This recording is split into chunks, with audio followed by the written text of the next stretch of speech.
صباح الخير او مساء الخير على حسب انتوا بتسمعونا امتى. البودكاست ده للناس المهتمه تبدا في مجال الفريلانسنج والجرافيك ديزاين وتعرف عنهم اكتر، او الناس اللي اوريدي بدات ولسه محتاجه دعم علشان تحقق اهدافها. انا ادهم كرم وده ديزاين كاست.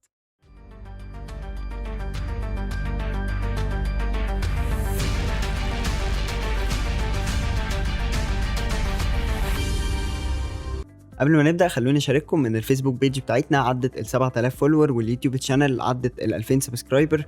فلو انت مش عامل لنا فولو سبسكرايب روح اعمل لنا فولو سبسكرايب علشان بننزل حاجات حلوه هناك. استشاري النمو الرقمي بيشتغل في مجال الديجيتال ماركتينج من 10 سنين تقريبا. بدأ كفريلانسر ودلوقتي عنده شركته الخاصة. معايا النهارده يوسف العقاري. ازيك يا استاذ يوسف؟ ايه الاخبار؟ ازيك يا ادهم؟ عامل ايه؟ مبسوط جدا اني معاك النهارده. ربنا يخليك، والله انا اللي مبسوط بوجودك معايا في الحلقة. طيب ممكن في الاول كده سريعا تعرفنا للي مش عارف مين يوسف العقاري؟ اكيد. بص، انا بدات تقريبا يعني بطريقه، يعني دخلت المجال بطريقه عشوائيه يعني شويه. انا كنت في المدرسه قبل ما ادخل الكليه على طول، وبعدين كنت بلعب جيم كده اونلاين، فكنت حابب ان انا اشتري جوه اللعبه دي حاجات، وما كنتش ان انا قادر ان انا يعني اقول لوالدي اللي هو هات فلوس علشان اشتري شويه اسلحه جوه لعبه. فاللي انا عملته ان انا دورت في جوجل بمنتهى يعني التلقائيه، زي ما ناس كتير ممكن تكون عملت. كتبت هاو تو ميك ماني اونلاين، ازاي تكسب من الانترنت يعني، او ازاي تعمل فلوس على النت. وده كان بالنسبه لي حاجه منطقيه ان انا اعملها، لان انا لقيت مثلا شركات كبيره جدا بقى زي جوجل وفيسبوك وايا كان الشركات دي. اي نعم، ممكن يكون عندها اوفيسز او مكاتب او كده، بس هي وجودها كله وفلوسها كلها يعني حاصل اونلاين. فكان تفكيري ساعتها ان طيب طالما الشركات دي عملت كده، ما انا ممكن اعمل كده على صغير على قدي، واعرف ان انا امشي حالي باي حاجه اعملها اونلاين، اقدر ان انا جميل جدا. اكسب منها يعني.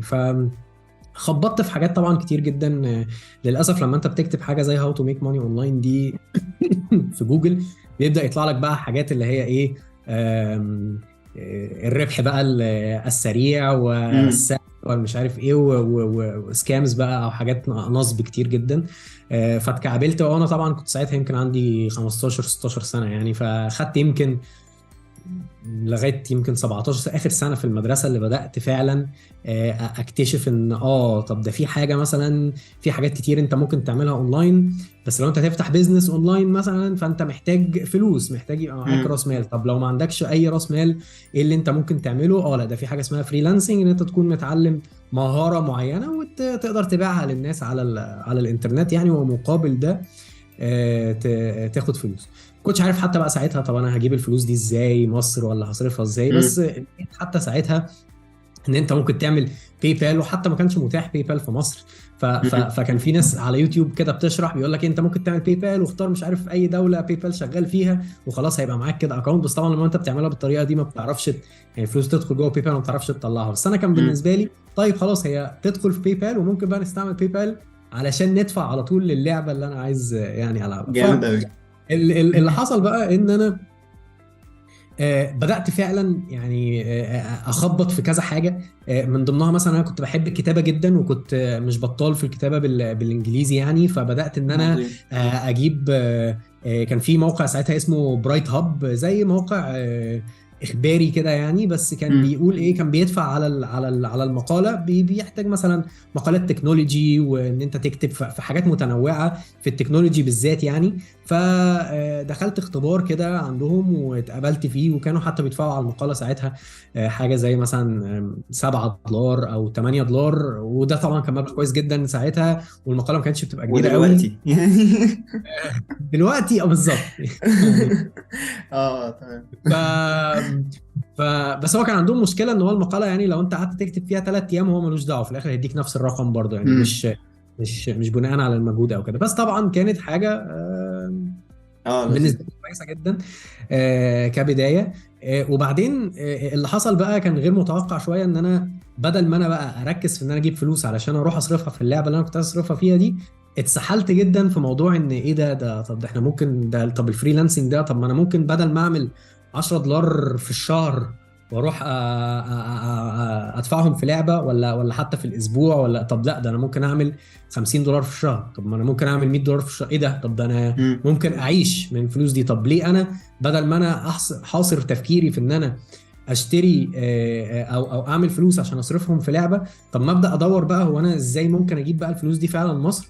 ولو انا قدرت اعمل رقم كويس شهريا بدل ما الموضوع بقى مقتصر في لعبه، طب ما انا ممكن اجيب مثلا هدوم، ممكن مم. اجيب حاجه انا عايز اجيبها واكون خففت من على والدي، او انت عارف هي بتبقى ايه الموضوع، سنسيتيف يعني شويه. اه. هو حتى لو اهلك مش بيتاخروا عليك في اي حاجه، بس انت ما بتبقاش عايز اللي هو كل شوية ماما بابا ممكن مش عارف ايه، بابا ممكن بابا، فانت بتبقى ايه مم. وتحط في نفسك في موقف ان يتقال لك مثلا لا، او لا مش دلوقتي، او كمان شويه، او لما تنجح في مش عارف ايه. طب ما مم. ليه ندخل نفسنا في كل دي؟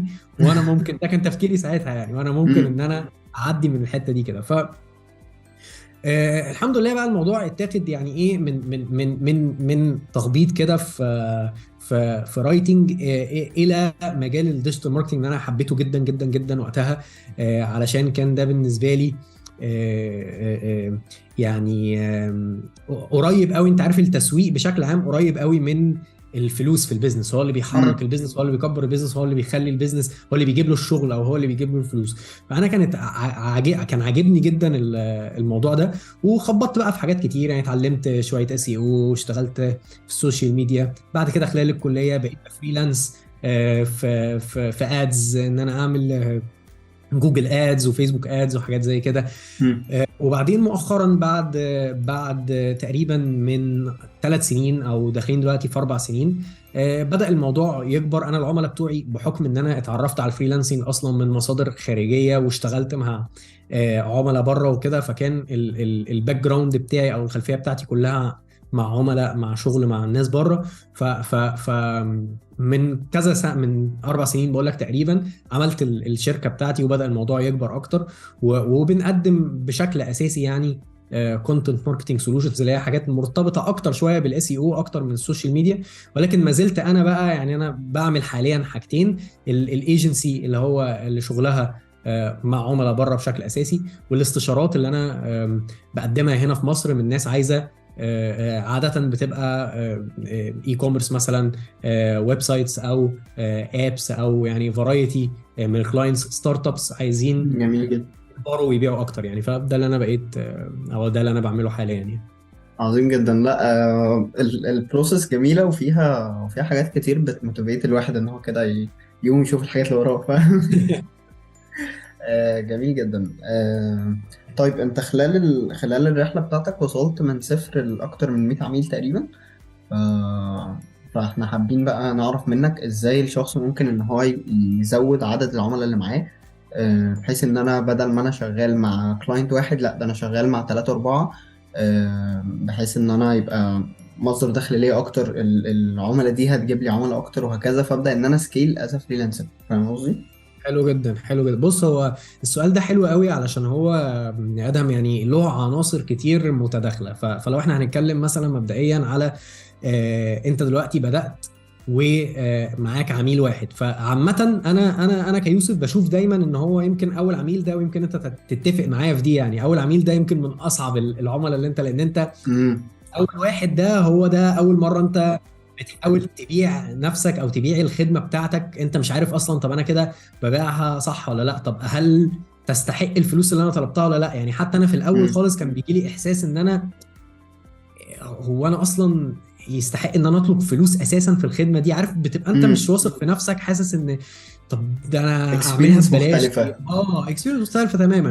امم. فانا بالنسبه لي بشوف ان انت لو انت جيت يعني، لو انت جبت اول عميل فالله ينور، حتى لو بفلوس قليله جدا، حتى يا سيدي لو ده ما كانش عميل، لو كان حد اشتغل معاك فور فري في الاول، فكره ان انت تتخطى دي، وان انت تدي لحد حاجه هو شايف فيها قيمه، دي اصعب حاجه في القصه كلها. يعني ممكن حد امم. يقعد يتعلم كتير جدا وياخد كورسات ومش عارف ايه وكده، بس الناس ما تشوفش القيمه اللي انت بتديها. لو انت مثلا ديزاينر، ستايلك، التكنيكس، انت مثلا مش ماشي مع الترند، مش عارف ايه اللي امم. ماشي، مش جاي مع الناس، مش مبسوطه بشغلك، مش حاسين ان انت شاطر بمنتهى البساطه، امم. فبالتالي مش لاقي عملاء او مش عارف تشتغل.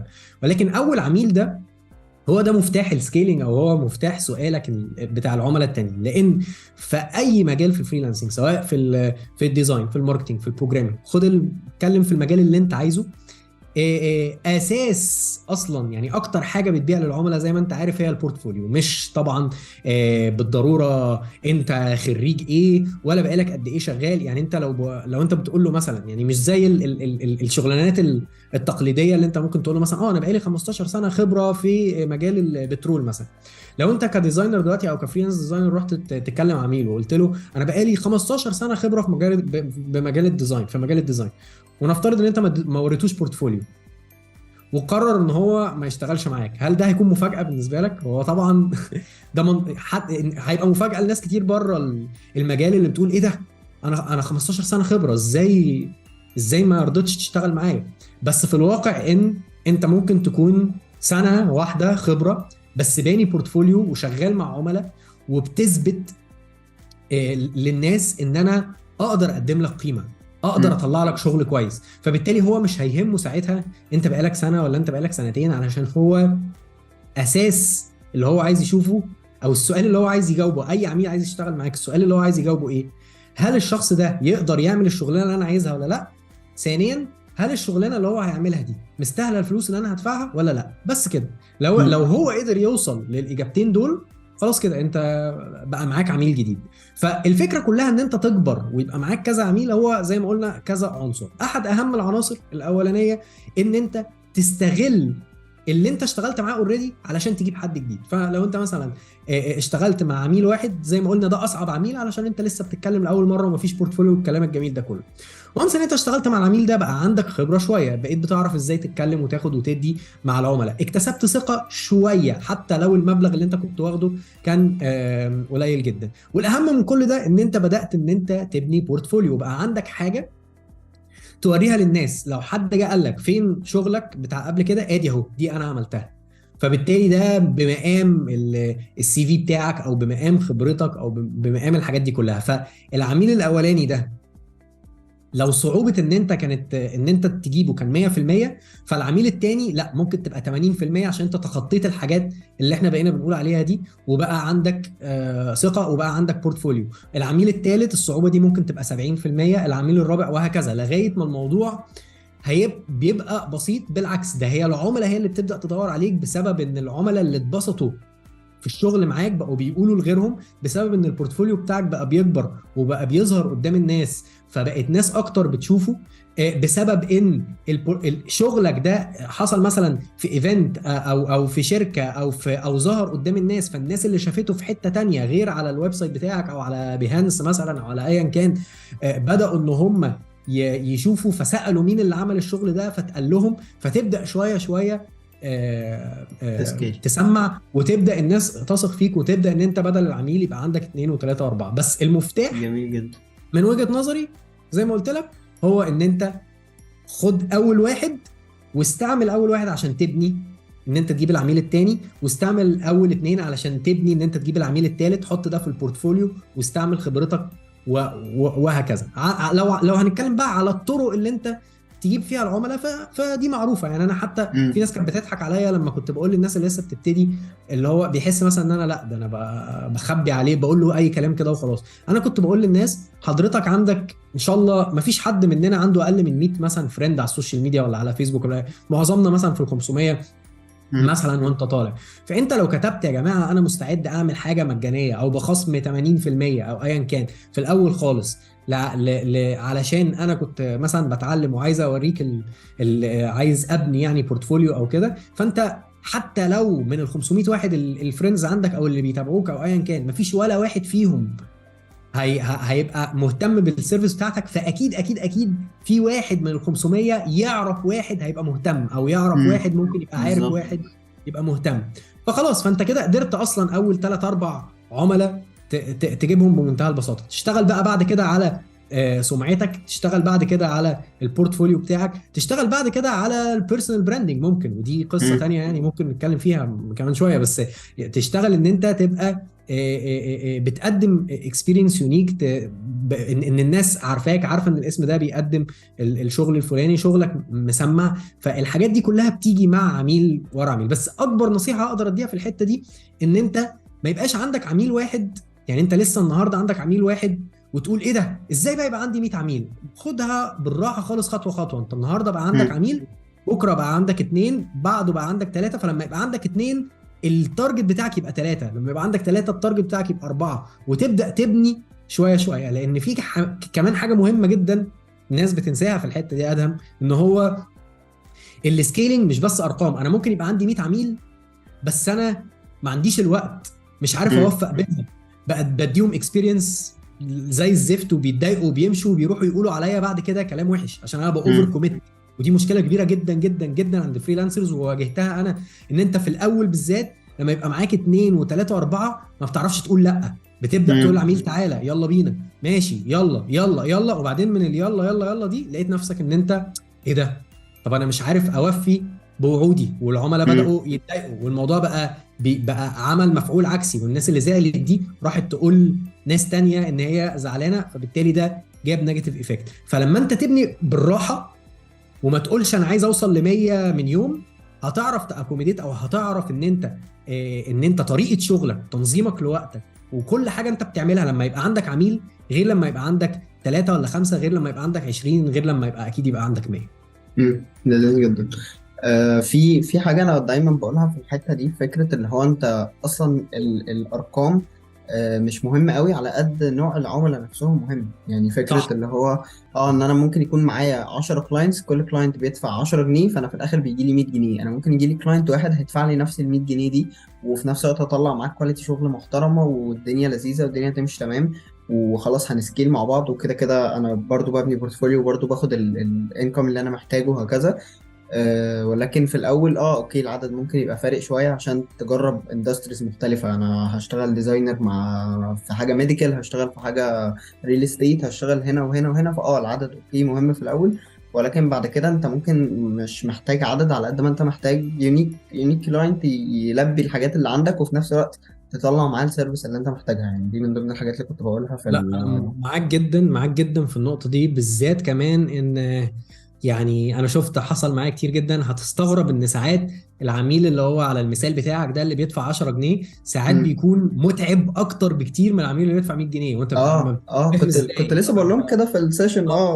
السيشن اللي انا عاملها، كنت بقول لهم انه في كلاينت بيجي يقول لك انا محتاج 10 ديزاينز ب 10 جنيه، فهو متعود على كواليتي معينه، فهو محتاج الكواليتي الاقل من اللي انت بتقدمها وبسعر اقل، فهو مش محتاجك انت اصلا. هو محتاج لسه حد بيبتدي او حد لسه بيجرب وبيلعب، فهو مش محتاجك انت لو انت عملت لنفسك بوزيشننج صح. انا كنت بقول الموضوع ده عشان نباك لحته البوزيشننج اللي انت كنت بتقول عليها. مم. فكرة إن أنت لما تعمل بوزيشننج لنفسك، فخلاص أنت الناس بقت عارفاك، بقت عارفة الكواليتي اللي أنت بتقدمها، بقت عارفة شغلك، بقت عارفة اسمك. فده بيساعد كتير في حتة الفريلانسنج. ف لا معاك 100%. وخلي بالك في الحته دي، انا اسف برضو من غير قطع كلامك في الحته دي. لا. في ناس كتير برضو بيقول لك ايه لما تلاقي ديزاينر اللي بيعمل ب 10 جنيه ده. انا عاجبني جدا اللي انت كنت بتقوله دلوقتي، والموضوع السيشن اللي فات بتاعك، لان في ناس كتير مثلا ده برضو بيرد على الجمله بتاعت ايه ده بيعمل ديزاين ب 10 جنيه، ده بيبوظوا المجال علينا، دول خربوا مم. المجال. لا هم ما خربوش المجال، هو بيخاطب حد مختلف تماما عن بالظبط. الحد اللي انت بتخاطبه. فلو بالعكس، انت ده بينفعك يعني بينفعك عشان مش بينشر نوع الكلاينتس دول عندك. انت في حتة وهو في حتة، زي القهوة البلدي وستاربكس، ده في حتة وده في حتة. بالظبط، هو بيعامل بالظبط، هو زي ما انت بتقول، هو بيبعد الكلاينتس دول عنك. وفي مم. نفس الوقت لو انت شغلك اللي هو اللي ب 10 جنيه ده مش احسن حاجه في الدنيا، وهو عاده يعني ما بيكونش احسن حاجه في الدنيا، ففي عملاء بتيجي تخوض التجربه ويقول لك لا خلاص انا جربت ب 10 جنيه، انا عايز بقى اروح على ابو 100 جنيه عشان انا شفت ده بيقدم ايه، فانا عايز اروح لحد بيقدم حاجه مختلفه. فتلاقيه ان هو جاي لك وهو راضي جدا ان هو يدفع لك ال 100 جنيه، مش بياخد ويدي معاك كتير، لان هو جرب اللي ب 10 جنيه وما اتبسطش. فقال لك لا بالظبط. طب خلاص انا هروح لابو 100 جنيه ده ومش هفاصل معاه، لان انا جربت اللي بسعر مختلف وما اتبسطتش. ده مش معناه ان كل الناس هتتضايق مثلا من السعر والأداء، لا بس هو زي ما انت بتقول بالظبط، يعني هو ممكن يكون عميل معين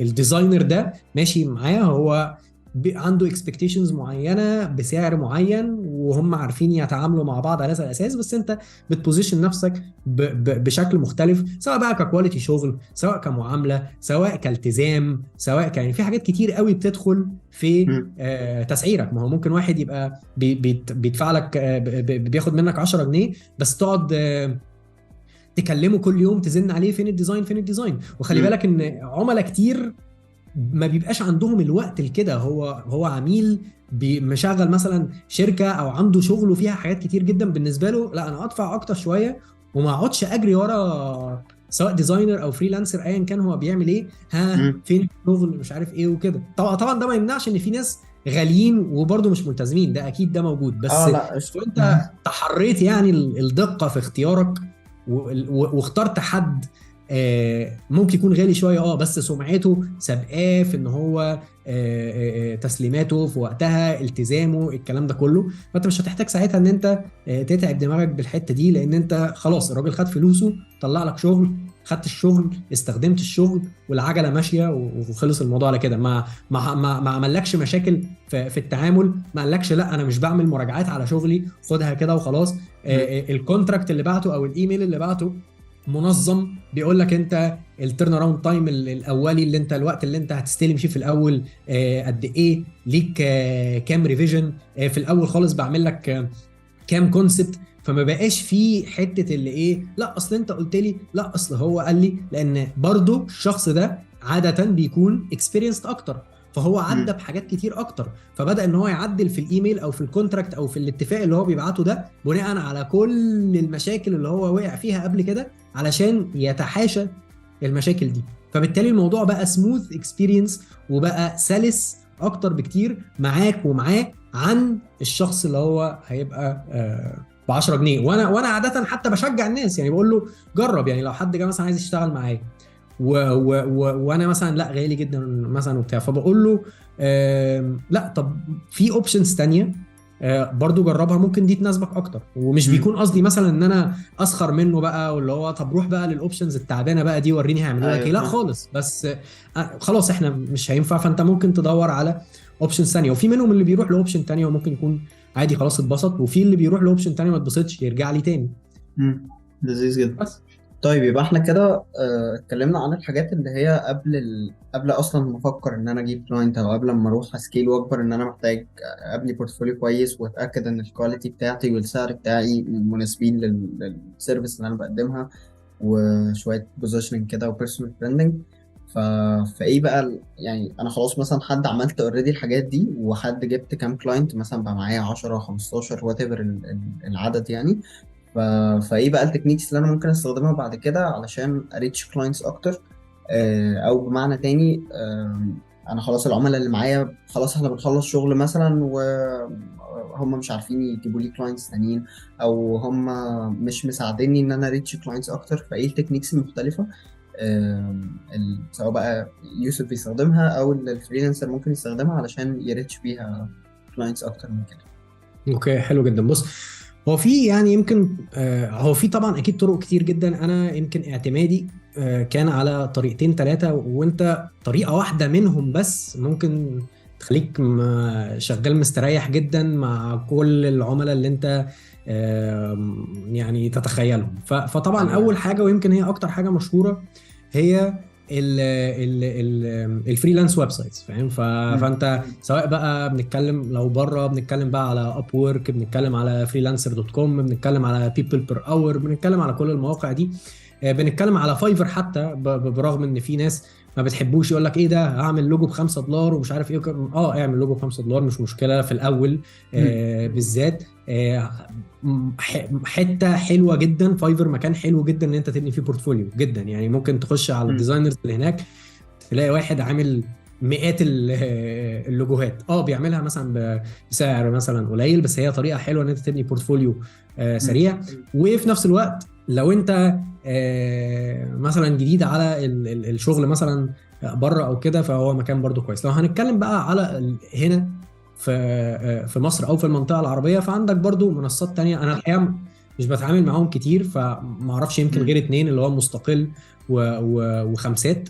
ما هم اعرفش. اشهر اتنين يعتبر. يعني هم دول اللي انا اعرفهم في المنطقه العربيه، والمفروض ان هم نفس الفريلانس، يعني نفس الايديا بتاعت اب وورك والمواقع الاجنبيه. الحاجه بس اللي يعني هكون يمكن بنصح بيها هنا هي ان انت يعني تبقى داخل عارف ان في منافسه، يعني الشغلانه الواحده في مليون واحد بيقدم عليها. ففكره ان انت تبقى عارف ان في منافسه، تكون برضو يعني بنكرر كتير موضوع البورتفوليو، بس هو فعلا هو اللي بيسندك في مواقع الفريلانسر. انت لو دخلت من غير بورتفوليو فبتصعب الدنيا على نفسك.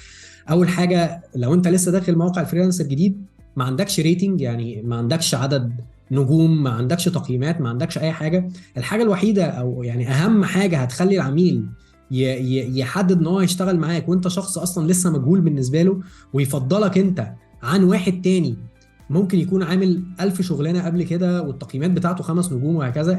هي حاجتين اساسيتين: مدى اقناعك ان انت هتقدر تعمل الشغلانه دي كويس بالبورتفوليو وشغلك بتاع قبل كده، وسعرك. فطبيعي انت لما تبقى داخل جديد على المنصه دي بتحاول ان انت تقلل، مش لازم تخسف يعني بسعر الارض قوي يعني، بس بتحاول ان انت تقلل عن الافريج او المتوسط، وفي نفس الوقت بتحاول تقدم جوده اعلى من المتوسط. وده لسه حتى حصل معايا انا شخصيا ككلاينت. يعني انا كنت داخل اجيب ديفلوبر فريلانس يحل لي مشكله معينه من على اب وورك، وقدم ناس كتير وناس بقى توب ريتد و5 نجوم ومش عارف ايه وكده، وفعلا كنت هروح مع حد فيهم، وبعدين لقيت واحد تاني لسه جديد ما اشتغلش في اي حاجه قبل كده تقريبا، بس سعره 50%. ولما جيت اتكلمت معاه وخدت واديت معاه، قال لي بص انا فاهم بالظبط انت عايز تعمل ايه، وانا عملت زيه قبل كده، واحنا هنعمل كذا كذا كذا، وممكن في خلال ساعه اكون عندي درافت او تصور للموضوع، وصور لي زي فيديو او سكرين ريكوردنج كده قصير يوري لي هو هيعمل ايه بالظبط. فحسيت ان هو لا خلاص تمام، انا كده مش مشكله الريتنج، مش مشكله ان انت مش معروف على المنصه، بس انت بينت لي فعلا ان انت ممكن تكون شخص قادر ان انت تعمل الشغلانه دي وتعملها كويس، وفي نفس الوقت ادتني سعر منافس جدا. فالسر بتاع المنصات عامه بشكل عام بالنسبه لي هو التركيز على الحته دي. عشان كده في الجزء الاول من سؤالك لما سالتني في الاول ركزت على حته ان انت سوشيال ميديا وبورتفوليو وبوزيشننج، لان الحاجات دي كلها بريريكوزيت او زي ايه، يعني حاجه انت محتاجها تعملها في الاول زي ما انت يعني قلت، قبل ما في وجهه نظري يعني تخش مثلا الويب سايت بتاعت الفريلانسرز. لان في ناس هو ابتدى شغل اول النهارده له ديزاينر، فريلانس ديزاينر او ديفلوبر او ماركتر او ايا كان، واول يوم النهارده دخل على اب وورك على طول، او دخل على مستقل على طول، او دخل على اي موقع فريلانسنج على طول. وانا مش بقول ان انت ما ينفعش تنجح كده، لا هتنجح برضو ان شاء الله ومفيش اي مشكله، بس انت بتصعب على نفسك قوي السكه لو انت لسه صفر وداخل في وسط كل الناس دي. لان يا اما الناس عندها تقييمات، لازم تحط نفسك دايما مكان العميل، يا اما العميل هيروح لحد عنده تقييمات، او لو مش هيروح لحد عنده تقييمات هيروح لحد سعره كويس وعنده مثلا بورتفوليو كويس. انت ولا عندك تقييمات ولا عندك بورتفوليو، وهتبقى كل اللي انت بتعمله ايه، ان انت هتحاول مثلا ترخص السعر على قد ما تقدر، وتقنع العميل بالكلام او بالبروبوزل بتاعك اللي هو بص انا هعرف اظبط لك الدنيا. فبتقلل نسبه ان العميل يثق فعلا في كلامك ويشتغل معاك لما تعمل كده. فده بالنسبه لمواقع الفريلانسر. الطريقتين التانيين اول طريقه، ودي طريقه انا كنت بعتمد عليها برضو علشان بحكم الفتره اللي انا اشتغلت فيها في على فيسبوك ادز وانستجرام ادز والكلام ده كله وجوجل، هي الاعلانات المموله. ومش شرط يبقى انت عندك بقى ويب سايت او كده، ممكن يبقى انت عندك صفحه سواء على فيسبوك او على انستجرام، وهتلاقي ناس ما لهمش يمكن اي علاقه بالتسويق الالكتروني. عشان في ناس بتقول بس يا يوسف عشان انا هعمل اعلانات مموله انا راجل ديزاينر مثلا لازم اجيب حد بقى اللي يعمل لي الادز دي، انا مش هعرف اعمل. لا مش لازم تجيب حد يعمل لك ادز. يعني في ناس مثلا، ابسط مثال جاي على دماغي دلوقتي، الناس مثلا بتاعت الانتيريور ديزاين، الناس دي بتعمل بشكل اساسي ايه؟ هو عمل شقه مثلا دلوقتي، بينزل يصور الشقه، يحط الصور على انستجرام، يعمل بروموت للبوست او سبونسرد للبوست على انستجرام، من غير حتى ما يبقى يعني عبقري اعلانات مموله. عشان في ناس كتير فاكره ان انت لازم تبقى الخبير الدولي في اعلانات فيسبوك او انستجرام او كده علشان تعرف تجيب عملاء عن طريق المنصات دي.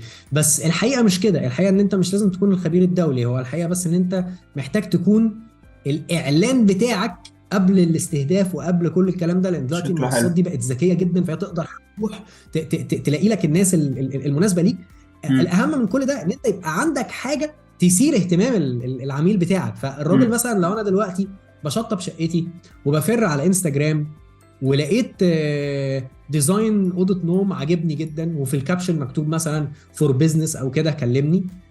وده على فكره تقريبا هو ده اللي انا عملته لما جيت اشطب الشقه بتاعتي فيه، فحد عجبني، اكتر من حد عجبني، بدات اتكلم، شفت مين انا مستريح معاه في الكلام، في التسعير.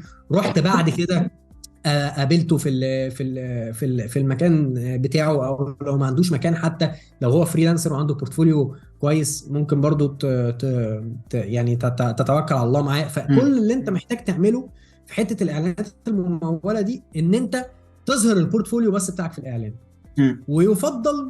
يفضل ان يعني في كده تريكايه هنا حلوه، ان مثلا لو انت مثلا شغال دلوقتي على ان انت يعني طبعا في ان انت ممكن تجيب البورتفوليو اللي هو بص مثلا ده شغل، لو بنتكلم على ديزاين مثلا ده شغل ديزاين ميديكال، وده شغل عقارات، وده شغل مش عارف ايه، وهوبا وعملنا مثلا جاليري او حاجه وعملنا بالجاليري ده اعلان. انا بفضل ان انت مثلا لو عندك كذا نموذج من مجال معين، حاول ان انت تعمل بده اعلان لوحده وده اعلان لوحده. يعني مثلا انت دلوقتي عامل شغل ديزاينز ميديكال كتير، مستشفيات، دكاتره، الكلام ده كله، لم الديزاينات دي في بوست مثلا او في انستجرام كاروسيل او حاجه زي كده، وبعدين ابدا اعمل اعلانات.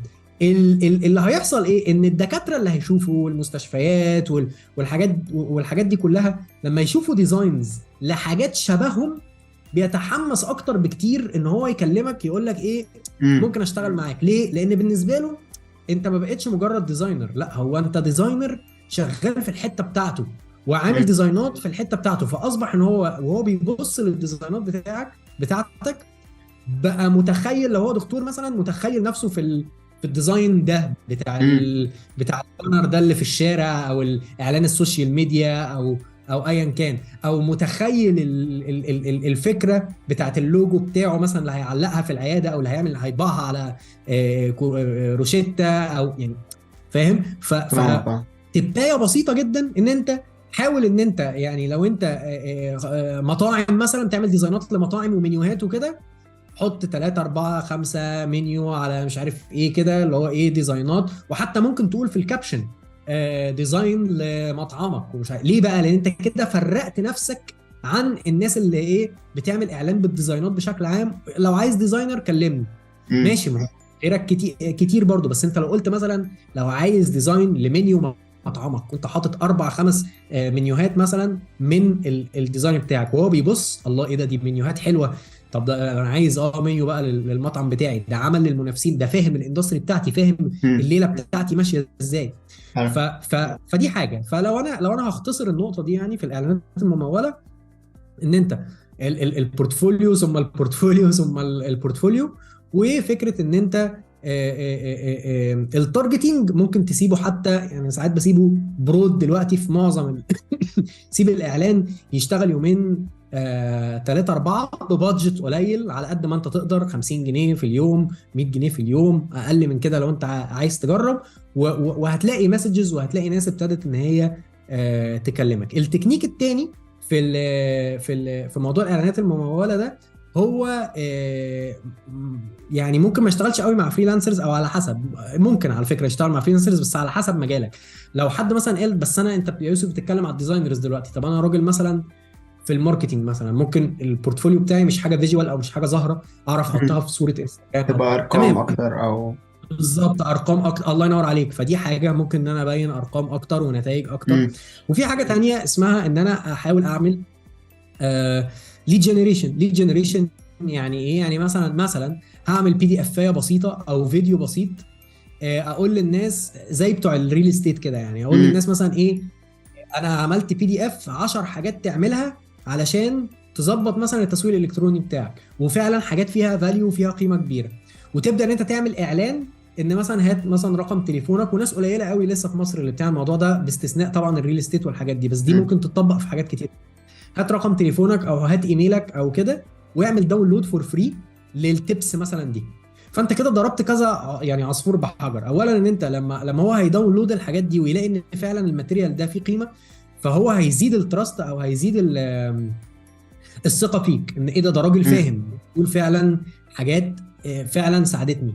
طيب بعد كده لو انت معاك بقى نمره التليفون او الايميل او كده، تقدر ان انت تبعت له بقى، طيب هو انا بعت لحضرتك، على فكره ده ممكن يتعمل حتى بشكل اوتوميتد، او ممكن تعمله مانيوال في الاول، ان انت تبعت للناس انا بعت لحضرتك البي دي اف دي، كان عندي كنت عايز اسال لو حضرتك عندك اي اسئله او في حاجه مش واضحه فيها، يفتح له الباب ان هو يبيع اصلا للعميل ده او الشخص ده. فالليد جنريشن دي برضو حته تانية. طبعا الاعلانات المموله قصه كبيره ممكن نعمل فيها حلقه كامله، بس دي مثلا يعني دي مثلا جزء تبايه، يعني كام تب كده صغير للناس اللي عايزه تستعمل الاعلانات المموله عشان تلاقي شغل. لا حلو جدا.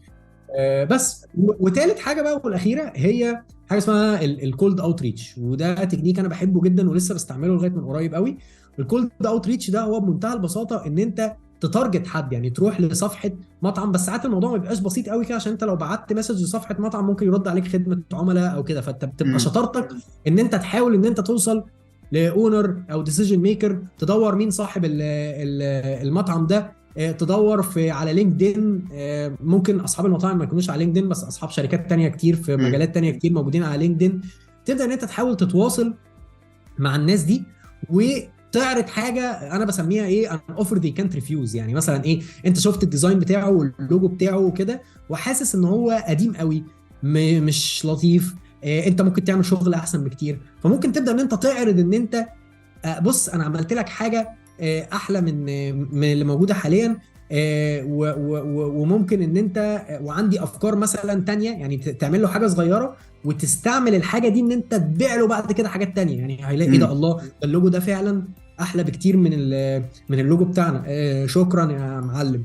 فبعد كده تقدر ان انت تلاقي تفتح معاه شغل. طبعا مش كل الناس يعني دي طبعا بيبقى فيه نسبه، في ناس كتير جدا بتطنش ومش هتعمل حاجه، وفي ناس تانية ممكن تقول لك ايه، فانت برضو ده انت بقى وشطارتك في التارجتنج وانت بتكلم مين وبتوصل له ازاي والحاجات دي كلها.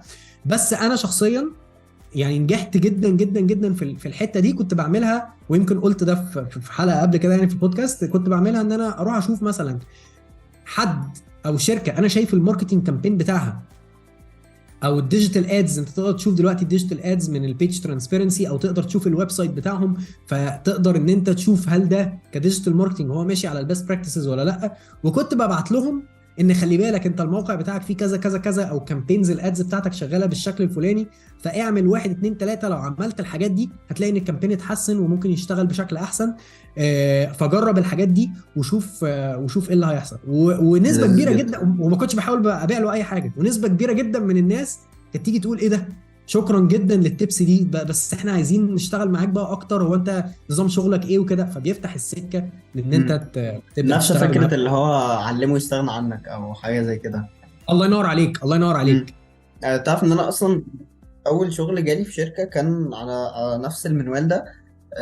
كنت لان انا الكليه بتاعتي في محافظه غير محافظه انا منها، انا من القاهره والكليه في الاقصر. فالمهم فاول ما جيت هنا انا كنت عايز اشتغل ومش عارف اشتغل ازاي، كلمت حد يعني من اصدقائي، فقال لي انزل دور في المحلات، انزل قول لهم انا جرافيك ديزاينر وعايز اشتغل. فبدات انزل في محل لا، محل لا، محل لا، محل طب خلاص هنكلمك وبتاع، لحد ما دخلت محل اتعرفت فيه على صاحب شركه ديجيتال ايجنسي بتعمل اعلانات يعني وكامبينز وكده. طب وريني البورتفوليو، وريت له البورتفوليو، كان شغل ضعيف جدا وقتها بس كان اللي هو ايه يجي منه. فقال لي طب خلاص تعالى بكره اشتغل. فالموضوع جه معايا كده. انا مقتنع جدا بالكلام بتاعك، لان انا جربت انت على ارض سعيت الواقع يعني، بقى. انت سعيت وخبطت على الابواب. في ناس بتقول لك لا يا يعني عم انا الكلام ده حتى مش مش هيجي. بعت ميل او حاجه، لا ده انا نزلت دورت، اللي هو انا خلاص ما اصل ميل ايه، ما فيش وقت يعني. لا معاك بس جدا. وكويس ان قصتك يعني لايف ايه بتقول للناس ان ده يعني فعلا حاجه ناجحه او حاجه ممكن تشتغل، لان حاجه في ناس كتير موجوده كتير. انا هقعد اقول لحد هرمي نفسي كده على الناس، ولا هقعد اقول لا ما حدش هيسال فيا وبتاع. هو معظم الناس مش هتسال فيك، بس اليوم ما السناره هتغمز ممكن تفتح لك باب رزق حلو جدا. ما انت مش هتعدي على في واحد مثلا يعدي على 3 محلات وبعدين يقول لك ايه، لا قالوا لي لا فخلاص بقى انا هروح اقعد على القهوه كده. هي الفكره في العدد، انت جربت كام واحد. وفي ناس تانية بتمشي بمبدأ اللي هو لا كرامتي وبرستيجي ومش عارف ايه، جدا طبعا. ملهاش علاقة اطلاقا. اصل انت لما تخش ما بتقولوش هات جنيه، انت بتقول له انا جاي اديك سيرفيس معينة، او انا ببيع حاجة جاي اديها لك، زي مندوب الشحن مثلا، اللي هو او حد صح. بيخبط على الباب يقول لك احنا بنبيع منتج معين. فنفس الفكرة، بس بدل ما انت بتعمل له اد، انت بتنزل تقابله فيس تو فيس وتقعد تتكلم معاه وكذا. لا بالظبط، متفق معاك جدا يعني. جميل جدا جدا. على حته السبونسر ادز، انا دايما مقتنع انه الفريلانسر هو مش بس لازم يركز على الكارير بتاعه هو، انه انا جرافيك ديزاينر فلازم اركز على الجرافيك ديزاين بس، او انا ماركتير فلازم اركز على الماركتنج بس. ببقى شايف انه في سكيلز تانية، مثلا الماركتنج، البيزنس، السيلز، الحاجات دي كلها انا لازم اخد منها حاجات استخدمها في شغلي كفريلانسر، فهتساعدني ان انا سكيل واكبر. فاي ثينك ان انت دعمت النظريه دي بفكره السبونسر ادز. ان انا جرافيك ديزاينر، بس انا محتاج اروح اتعلم في الماركتنج شويه ادز علشان اد البوستس بتاعتي. ممكن اتعلم شويه سيلز علشان وانا بكلم الكلاينت اعرف ازاي اقنعه بالشغل بتاعي. اتعلم شويه كوبي رايتنج عشان وانا بعمل الاعلان ده اصلا، او الاد ده، او الاعلان الممول ده، اكتب فيه كونتنت شكله كويس علشان ابيع بيه. فاعتقد انت ممكن تكون متفق معايا، او انت اوريدي بتعمل حاجه زي كده عندك. انا صح؟ متفق معاك جدا جدا جدا طبعا، ودي نقطة رائعة اللي انت قلتها دلوقتي، وعايزة يعني اضيف لها حاجة بسيطة. ان فكرة ان انت ما تدفنش راسك في الحتة بس اللي انت فيها، دي مهمة قوي لحاجات كتير جدا. مش بس علشان انت مثلا هتتعلم اعلانات ممولة فتبدأ ان انت تستعمل الاعلانات الممولة دي عشان تجيب عملاء، بس هديك مثلا امثلة تانية. يعني مثلا ايه، في الميديا بايرز او الناس اللي بتعمل، الماركترز اللي بيعملوا اعلانات ممولة للناس. مم. غلطة او مشكلة شائعة جدا جدا جدا، ان هو مش عارف ايه اللي بيحصل بره الداشبورد. يعني ايه؟ يعني هو شايف قدامه دلوقتي الانترفيس بتاع فيسبوك ادز اللي بيعمل منه الاعلانات، بس هو مش عارف ان في وير هاوس او حته بيتخزن فيها البضاعه دي. مش عارف ان في شركه شحن، او هو عارف بس قصدي مش متابع الخطوات ايه اللي بيحصل فيها بالظبط. البضاعه اللي في المخزن، شركات الشحن، الاوبريشنز، الناس اللي بتكلم الناس على التليفون تاكد الاوردرات بتاعتهم، الحته دي مش بتاعته، وهو بالتالي مش بتابعها. بس كان بيحصل كوارث بسبب الموضوع ده، ان هو يلا بينا نصرف ونجيب اوردرات، وهو على الداشبورد او قدامه على الانترفيس هو شايف ان هو جاب اوردرات كتير جدا، جاب 500 اوردر النهارده. بس الواقع ايه؟ الواقع ان في 100 اوردر بس مثلا طلع، و400 تانيين دول اصلا هيتاخروا جدا او مش هيطلعوا او بتاع. طب ليه؟ لان اصلا انا ما عنديش البضاعه دي تحت ايدي النهارده، او انا ما عنديش الموظفين او الكاباسيتي ان انا اجهز البضاعه دي واشحنها النهارده. فانت لما بتبقى عارف باقي البيزنس شغال ازاي، ده بيساعدك ان انت تالاين معاه. يعني بيخليك تقدر ان انت تمشي على احتياجاته اكتر. نفس الحكايه برضو انت لو ديزاينر، لو انت بتاخد البريف كده وتنفذ، وانت ما يعني ايه، حاطط عينك كده في شغلك بس. مش قصدي ان انت تقعد تتدخل تحشر مناخيرك في شغل ناس تانية، بس تبقى فاهم على الاقل ناس تانية بتعمل ايه. لما انت هتبقى فاهم هو ليه مثلا البريف ده جاب الشكل ده، او ليه طالب اليمنتس معينه في الديزاين، بالذات لما يجي لك مثلا من ماركتر حاجات انت بتبقى حاسس ان ايه ده، طب ما انا لو عملتها بالطريقه دي ممكن يكون شكلها يبقى احلى، فيجولي تبقى احلى كارت او كشغل. بس تلاقي الماركتر، الراجل بتاع الماركتنج مثلا في البريف بيقول لك لا انا عايزها كده، انا مش عايزها حلوه جدا زي ما انت. فلو انت بدات تسال نفسك من غير ما انت تقول له، او من غير ما انت تبقى اللي هو تمام ماشي اللي انت عايزه يا باشا، لو انت تبدا تساله مش بشكل استنكاري او ان انت بتعدل على شغله، بس تبدا تتعلم منه. طب ممكن تفهمني علشان اقدر بعد كده انا القط دي لوحدي واجيب لك اللي انت عايزه من غير ما انت تطلب. لما انت تفهم دي هتلاقي نفسك بقيت بتعمل الديزاينات عشان دماغ الماركتر او دماغ البيزنس اونر او دماغ الشخص اللي بيبيع. فانت بقيت فاهم الديزاين يتعمل ازاي عشان يبيع، والديزاين يتعمل ازاي لو انا همي او تركيزي بس هو على الارت او الفن او الشكل بتاعه او الفيجوالز. لان ساعات كتير ده بيتعارض مع ده. يعني مش شرط احلى حاجه فيجوالي هي اكتر حاجه تبيع، وده احنا بنشوفه كتير جدا كمسوقين. فلما انت تبقى عارف دماغ ده ودماغ ده، تبقى انت عارف ايه الاليمنتس او ايه الحاجات اللي تركز فيها لو الديزاين هيبيع. ودي حاجه على فكره لو ديزاينرز بيسمعوها دلوقتي، وانا عارف ان في اكيد غالبا كتير، دي مشكله كبيره جدا عند الديزاينرز او عند ديزاينرز كتير، ان هو مش بيعرف او مش بيقدر يعمل حته الالاينمنت دي. فلو انت ركزت عليها ده هيديك ادفانتج، او هيحطك خطوات كتير جدا قدام ناس تانية هي كل تركيزها ان لا ده كده مش حلو، لا ده كده فيجوالي لازم يطلع واو، ده كده لازم يبقى من وجهة نظري حاجة الله جميلة. لا هو الموضوع مش حتة بس وجهة نظرك وان دي تبقى حاجة جميلة وكده، الموضوع بان هل ده بيبيع ولا لا، هل ده بيحقق الجول اللي هو معمول عشانه ولا لا. فلو انت قدرت ان انت الديزاين بيزد على الجول اللي الديزاين ده المفروض يعمله، وبقيت فاهم الجول ده جاي منين وازاي تقدر تشتغل على الديزاين بتاعك عشان يحقق الجول ده، فانت حطيت نفسك في حتة تانية خالص.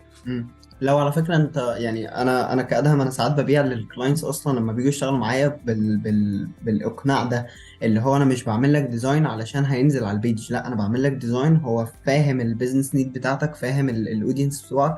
فبالتالي لما انا اجي اعمل لك ديزاين مثلا ب 100 جنيه ولا ب 200 ولا ب 300 ولا ايا كان سعر الديزاين، فهو هيبيع معاك وهيجيب لك ليدز تحقق التارجت اللي انت عايزه. على عكس ان انت لو ممكن رحت لديزاينر تاني من اللي احنا كنا بنقول عليهم ابو 10 جنيه ده، هو بس بيعمل لك ديزاين وبيديهولك، انت ممكن تدفع 10 جنيه في ديزاين بس مش هيبيع لك ولا جنيه، ممكن تدفع 100 جنيه ولا 200 جنيه في ديزاين بس هيبيع لك ب 5 6000 او وات ايفر بقى الحاجه اللي انت بتبيعها يعني. فانا بستخدم اصلا الطريقه دي عشان ابيع بيها للكلاينت، مش علشان حتى اعمل ديزاين شكله حلو او ديزاين يبيع، لا دي طريقه بسكيل بيها يعتبر كادهم يعني. طبعا لا ومنطقي بالظبط. جدا، لان انا لو عميل دلوقتي وعايز اشتغل معاك وانت جاي بتقول لي انا فاهم اللي في دماغك وهعمل الديزاين بناء على اللي في دماغك مش احلامي انا بس او كده، وبناء على اهداف البيزنس بتاعك، اكيد طبعا دي نقطه هتخليني متحمس جدا ان انا اشتغل معاك اكتر من حد تاني ما قاليش النقطه دي او هو مش فاهم النقطه دي. هو جاي ينفذ ديزاين بس. بالظبط كده بالظبط. لا كويس جدا جدا. ومش بس الموضوع في الديزاينز بس يعني، عشان اللي بيسمعوا كده الموضوع مش بس كديزاينرز بس، هو اللي جه قدامنا يعني. بشكل عام اي حد لازم يبقى فاهم يبقى فاهم البيزنس نيدز بتاعت الكلاينتس، وعارف ازاي يبني ريليشن كويسه مع الكلاينت وهكذا، لان دي من الحاجات اللي بتساعد الشخص ان هو يسكيل ويظهر بشكل افضل، فبتساعده كتير في البيزنس او في الفريلانسنج اللي هو ماشي فيه. طيب، في حته انا حابب ان احنا ندخل لها شويه، بعيدا بقى عن فكره العملاء. انت كنت بتتكلم على فكره ان ممكن حد يبقى معاه 4 و5 كلاينتس او اكتر او اقل، بس هو مش عارف ازاي يمانج بينهم، ازاي يعمل كاستمايزيشن للوقت بتاعه، علشان انا خلاص انا عارف ان انا هشتغل مع الكلاينت ده وده، طب ده مش مناسب بالنسبه لي، طب ده لا هقول له لا او هرفضه مثلا. فازاي ان احنا نقسم الوقت بتاعنا او نمانج الوقت بتاعنا، بحيث ان انا ابقى عارف انا الكلاينت ده هقبله والكلاينت ده هرفضه. طب انا معايا 5 كلاينتس، فازاي مثلا ان انا اوفق بينهم، او ازاي ان انا ما اتزنقش في الوقت فابدا اخر الديدلاينز وهكذا. انا عارف ان انت ما شاء الله حد اورجنايزر جامد، انا بحب جدا الموضوع ده، وبقعد اقرا البوستس واسمع الحاجات اللي انت بتقولها في الحته دي. فنستغل بقى فرصه ان انت موجود معانا وتقول لنا ازاي بتمانج التايم بتاعك الشغل مع طيب شوف، هقول لك على حاجه. هو دايما حتى في البوست وفي البودكاست وكده انا دايما بقول ان حتى بالنسبه لي انا، لو انت بتقرا الحاجات اللي انا كاتبها في الموضوع ده، بالنسبه لي انا الموضوع ده على طول من 10 سنين لغايه دلوقتي هو ستيل ورك ان بروجريس. يعني هي ما زال حاجه انا شغال عليها وبحاول احسنها دايما، وما زال برضو مهما انت وصلت لان انت تبقى اورجنايزد جدا او كده، بتقع وبتجيلك ايام انت مش عايز تشتغل وبتبقى الانتاجيه بتاعتك صفر ولكن مع الوقت يعني في حاجات الحمد لله الواحد اتحسن فيها مع الوقت ومع المشاكل برضو اللي انت بتقع فيها. فاولا يعني في كذا محور يعني في القصه بتاعت تنظيم الوقت دي بالذات فيما يخص الحته بتاعت ان انت توفق بين الكلاينتس. اول حاجه تعال نتكلم، هو انت ليه اصلا بتوفر كوميت؟ يعني ليه بالذات الفريلانسرز الجداد بيوفر كوميت؟ يعني بيلاقي نفسه مش ملاحق وبيقرر ان هو يسيرش الديدلاينز وكده لاسباب مختلفه. اول سبب مثلا ممكن يكون هو مش عارف اصلا يقدر الوقت بتاع كل بروجكت هياخد قد ايه، فبيقدر الوقت ده غلط، فبالتالي بيدخل الدنيا كلها في بعض والدنيا بتتزحم وبيتزنق في الاخر. دي نقطه. النقطه الثانيه ممكن يكون هو ماشي برضو بمبدأ اللي هو طب ما ده رزق جاي لي. يعني للأسف في ناس برضو بتفكر اللي هو طب ما ده فلوس جاية وده رزق جاي، لا هتعامل بس ما اقولش ما مرفضش النعمة، فاهم؟ ما اقولش للرزق لا. وده مبدأ طبعا انا لا يعني لازم هنا يعني نتوقف وقفة يعني، بس خلينا نقول يعني نكمل في الأسباب. فأنت بتقدر الوقت غلط، بتقول لا أنا ده رزق طبعا، ولازم لا هتصرف هتعامل مش عارف ايه. ممكن يكون بسبب ان هو اصلا ال الانتاجيه بتاعته اساسا ضعيفه، او ان هو اصلا بيشتغل قبل الديدلاين بساعه. طبعا كلنا يعني وقعنا في دي ولسه هنقع فيها وعادي. بس هو لو انت ماشي طول حياتك بمبدأ ان انا بشتغل قبل الديدلاين على طول، فانت طبعا في خطر شديد. فمبدئيا لو انت اساسا يعني في كذا تip او في كذا نقطه هنا مهمه. لو انت اساسا في الاول كفريلانسر، فمبدئيا كده ما تخشش سخن وتتفق مع كلاينتس كتير، علشان انت في الاول بيبقى دي اسوأ الاوقات اللي بتعرف تقدر فيها وقت الشغل. يعني انت اصلا لسه في الاول، فبعد كده هتبقى انت عارف ده طلب 1 2 3، ف1 2 3 خد مني كذا كذا كذا، فهيتسلم في الوقت الفلاني. ففي الاول حاول ان انت تبقى هادي لغايه ما تقدر تتعود ان انت تقدر شغلك، تقدر الوقت يعني اللي بياخده شغلك. تمام. انا بحب جدا جدا جدا، ويمكن كنت لسه كاتب بوست على الموضوع ده، ان انت تتراك الوقت. سيبك يا باشا من انا قريت البوست ده. ان انا بقى لازم احدد. سيبك من هخليك براحتك، بس كل اللي انت تعمله تراك الوقت. ممكن بتايمر على الموبايل او اي حاجه، ان انت لما تبتدي شغل في تاسكايه دوس ستارت، ولما توقف تاسكايه دوس ستوب. ممكن بقى تحط ده بعد كده في اكسل شيت، في نوتة، في ورقه، بس كده. ده لوحده مفيد بقى جدا جدا جدا. لان الواحد بيجي اخر اليوم بدأ شغل الساعه 9 الصبح وبعدين الساعه 12 بالليل، فيجي يقول ياه ده انا النهارده اشتغلت كتير قوي. فلو انت ملتزم بحته ان انت تشغل الستوب واتش دي او الساعه بتاعتك او كده وانت شغال، ممكن تلاقي نفسك ان انت اللي اشتغلته فعلا على ارض الواقع، لا ده كان كان ساعه مثلا، ولا كان ساعتين او كده. بس انت قمت مش عارف ايه، ونزلت تعمل مشوار، وقمت اتغديت، وقمت صليت، فمثلا ضاع وقت بالهبل. فده هيساعدك ان انت تقدر الوقت بشكل احسن. الحاجه اللي بعد كده السكوب، ان انت تخلي السكوب واضح اصلا مع العملاء بتوعك. انت عارف اوله من اخره ايه، هل هو لوجو بس، هل هو باكج كامله فيها كذا حاجه، وتبقى انت لامم الموضوع والاتفاق على هتاخد 1 2 3 في الوقت الفلاني، ولو زاد هاخد وقت اكتر عشان الدنيا ما تقعدش تفتح معاك. حلو جدا. بس فهي دي كلها حاجات، يعني برضو الموضوع ده يطول جدا الكلام فيه يعني، بس هي كلها حاجات بسيطة ان انت تحاول تتراك وقتك، تعرف تقدر وقتك ازاي. بلاش ان انت اوفر كوميت، لما بلاش ان انت تحسبها ساعات بس. دي مهمة جدا جدا جدا. لو انت قلت ان العميل ده بياخد ساعتين، والعميل ده بياخد ساعتين، والعميل ده بياخد ساعتين، وانا عايز اشتغل 8 ساعات في اليوم، فهاخد 4 عملاء في اليوم، الموضوع ده انا جربته دمرني. بلاش تاخدها ساعات بس، عشان في منتل درين، في مجهود ذهني انت بتعمله. انت ممكن تقول طالما انا هاخد مع كل عميل ساعه يبقى انا اقدر اخد 8 عملاء في اليوم. لا، ما تقدرش تاخد 8 عملاء في اليوم، لان في مجهود ذهني انت بتعمله في شغلك، بتستهلك دماغك، انت مش حاسبه، انت حاسبها وقت بس، والموضوع مش وقت بس. فلازم برضو تكون عامل حسابك في موضوع العامل الذهني. عظيم قوي. بصراحة أنا حد عشوائي حبتين، وعارف إن ده يختلف تماما مع فكرة إن أنا فريلانسر. وبيحصل لي حاجات وبيحصل لي دروبس بسبب موضوع العشوائية ده، ولكن يعني بحاول إن أنا أستخدم حاجات مختلفة. أشوف أبليكيشن مثلا مناسب معايا أو أنا مستريح فيه، فخلاص هجرب ده. طب ما استريحتش خلاص هشوف أبليكيشن تاني وهكذا. بس بصراحة حتة التراكنج تايم، رغم إن أنا قريت اوريدي البوست بتاعك وعارف أهميتها، بس بحس إن هي بالنسبة لي أزمة شوية، خصوصا إن أنا حد ممكن يقعد يتسحل 3-4 ساعات في ديزاين بيعمله، وبعد كده يجي اليوم اللي بعديه فأنا بشتغل نص ساعة وأقوم أفصل كده 5 دقايق وأرجع أشتغل نص ساعة، مش عارف إيه. فالدنيا بتبقى عايمة معايا شوية. ولكن متفق معاك إن هي بصراحة بتفرق جامد يعني.